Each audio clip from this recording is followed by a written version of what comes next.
Okay, so we're broke down, and we run into Christina, the plant scientist. Hi. I'm currently an undergraduate student. I go to Cal Poly Pomona outside of Los Angeles. I'm studying plant science. Uh-huh. I guess what I have to say to you all is you don't need to have a plan.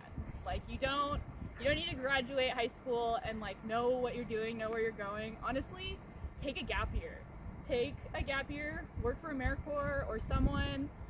I took a gap year. It was awesome. I started college. I still didn't know what I wanted to do. I went in undeclared. It worked out.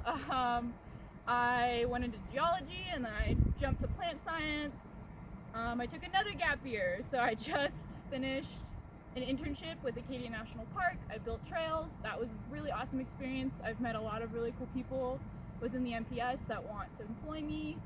And now I want to go into conservation. And so honestly, you don't really need to know exactly what you want to do. Just as long as you're driven, like you'll get wherever you're going.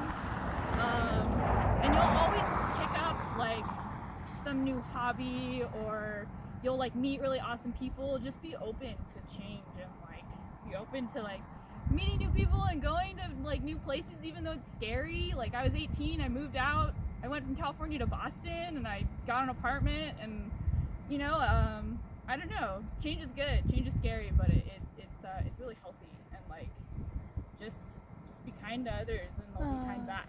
Awesome. Thanks so much for that advice. So like one little nugget of science, the plant communities are changing and we're trying to conserve them. What's one thing that we can do?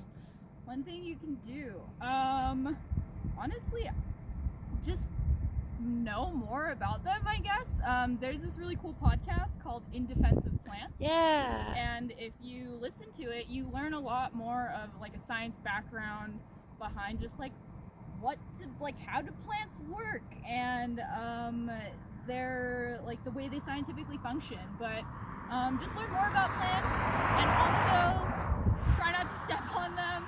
Stay on established trails, please. Like, you know, if you're in like a pretty frequented area and you're hiking or something, the best thing you could do is to not pick the plants, to just look at them and take photos of them and allow them to prosper and grow. Awesome. And here's to prosperous growth. Thanks, Christina.